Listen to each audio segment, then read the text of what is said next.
আমরা এখন পিএইচপিতে ব্যবহৃত সর্বশেষ লুপ স্টেটমেন্ট ফর ইচ নিয়ে আলোচনা করব। অন্যান্য লুপ স্টেটমেন্টের মতো এখানেও ব্যবহৃত হয়ে থাকে ভ্যারিয়েবল, তবে এখানে আমরা অবশ্যই ব্যবহার করব অ্যারে যুক্ত ভ্যারিয়েবল। শুরুতেই আমরা একটি ভ্যারিয়েবল লিখছি, ভ্যারিয়েবল নেমস। আমরা অনেকগুলো নাম একটি অ্যারেতে বসিয়ে দেব।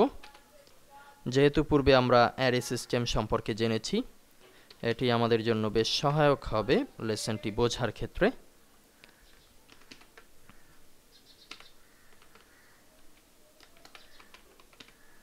আমরা এখানে আপাতত 3টি নাম লিখছি।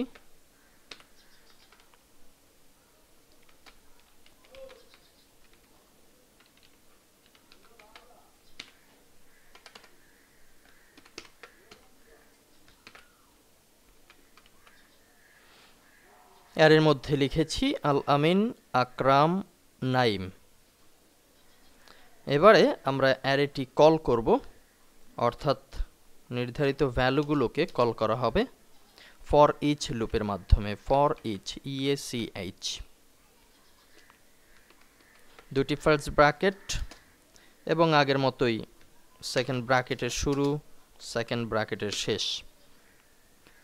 ফার্স্ট ব্র্যাকেটের ভেতরে আমরা এখন ভ্যারিয়েবলকে কল করছি, variable names as variable value.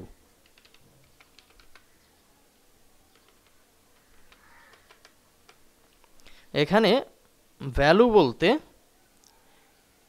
অ্যারের ভেতরের প্রত্যেকটি ভ্যালুকে বোঝানো হয়েছে,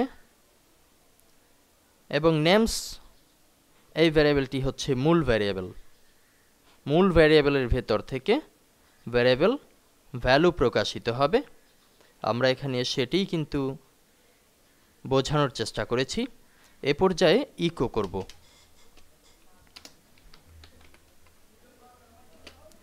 ইকো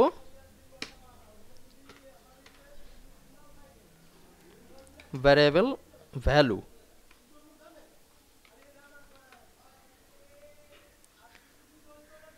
এটি প্রদর্শিত হবে এবং একটি বিআর ব্যবহার করছি যাতে লাইনগুলোকে ব্রেক করা হয়ে থাকে। এখন আমরা যদি ফাইলটিকে সেভ করি, অলরেডি আমরা সেভ করেছি forEach.php নামে। আমরা এখন আমাদের লোকাল হোস্টের PHP গুরু এই ইউআরএলকে একটু রিলোড করছি। আমরা forEach.php নামে নতুন ফাইলটি পাচ্ছি। এখানে ক্লিক করলে আমাদের সামনে যে পেজটি আসলো সেখানে আমরা এজ ভ্যালু পাচ্ছি। আমরা সম্ভবত কোডিংয়ের ভেতরে কোনো ভুল করেছি। হ্যাঁ, আমরা এখানে ইকোর ভেতরে এজ ভ্যালু লিখেছি, আমাদেরকে লিখতে হবে ভ্যারিয়েবল ভ্যালু।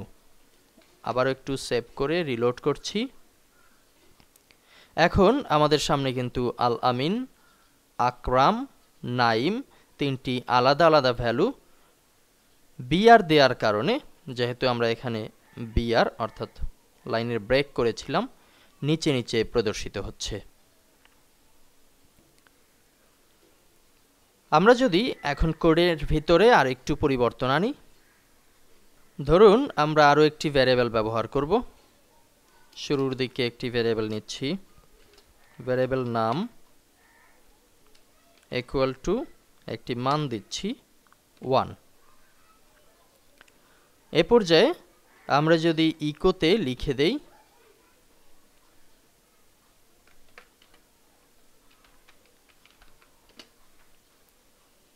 নেম ভ্যারিয়েবল নাম অর্থাৎ serial number is variable value. যদি ইকো কোডকে আমরা এভাবে লিখি, নেম প্রদর্শিত হবে কত number. Name 1 is Al Amin, name 2 is Akram, এভাবে যাতে প্রদর্শিত হয় সেটি আমরা ইকোতে দেওয়ার চেষ্টা করেছি। এই পর্যায়ে ফাইলটিকে সেভ করছি এবং ব্রাউজারকে রিলোড করছি।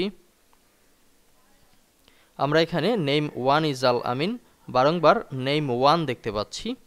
এখানে আবারও যদি আমরা কোডের দিকে একটু লক্ষ্য করি, তাহলে আমরা এখানে বুঝতে পারছি যে আমরা যদি ভ্যারিয়েবল নামকে চলমান করতে চাই তাহলে অবশ্যই আমাদের একটি অপারেটর সিস্টেম ব্যবহার করতে হবে, আর সেটি হচ্ছে ভ্যারিয়েবল নাম প্লাস প্লাস।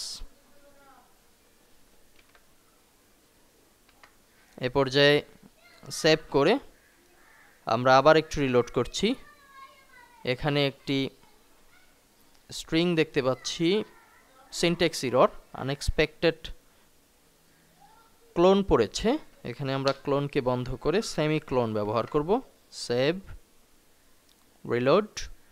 এখন কিন্তু আমরা দেখতে পাচ্ছি name 1 is Al Amin, name 2 is Akram, name 3 is Naim. অর্থাৎ আমরা যে লুপ সিস্টেম ব্যবহার করেছি সেই লুপ কিন্তু বারংবার ঘটছে, অর্থাৎ আমাদের যে ইকো সেটি কিন্তু ভ্যালু এবং নাম্বারের ভিত্তিতে বারংবার পরিবর্তিত হচ্ছে। এবার যদি আগের মতো ভ্যারিয়েবল নেমসের সাথে বয়স যুক্ত করে দেই তাহলে সেটিও কিন্তু এখানে করে নিতে পারি। আমরা ভ্যারিয়েবল নেমসের অ্যারের ভেতরে আল আমিন, এখানে আমরা একটি বয়স লিখছি 30, আকরাম এখানে দিচ্ছি 25, নাইম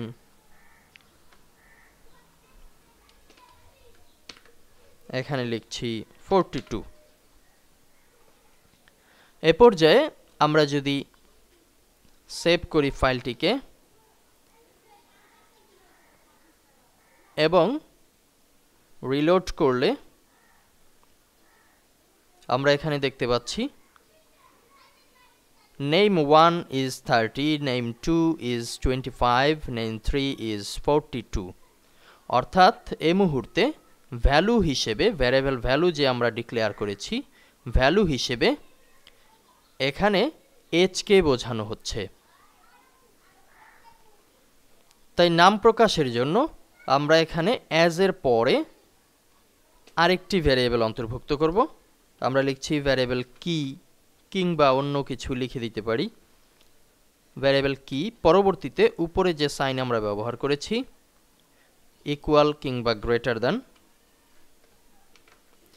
এভাবে কোড করার অর্থ হচ্ছে আমরা ভ্যারিয়েবল নেম থেকে ভ্যারিয়েবল কি পাবো হচ্ছে প্রথমে যে নামগুলো আছে সেগুলো, পরবর্তীতে এই চিহ্নের পরে হচ্ছে ভ্যারিয়েবল ভ্যালু। আমরা যদি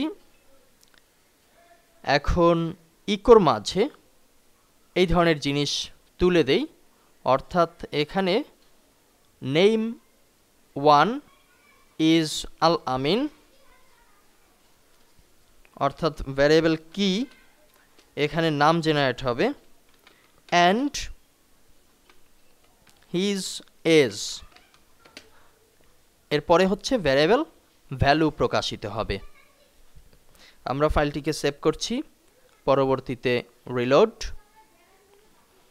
এখন আমরা খুব সহজেই লক্ষ্য করতে পারছি name 1 is Al Amin and his age 30, name 2 is Akram and his age 25, name 3 is Naim and his age 42।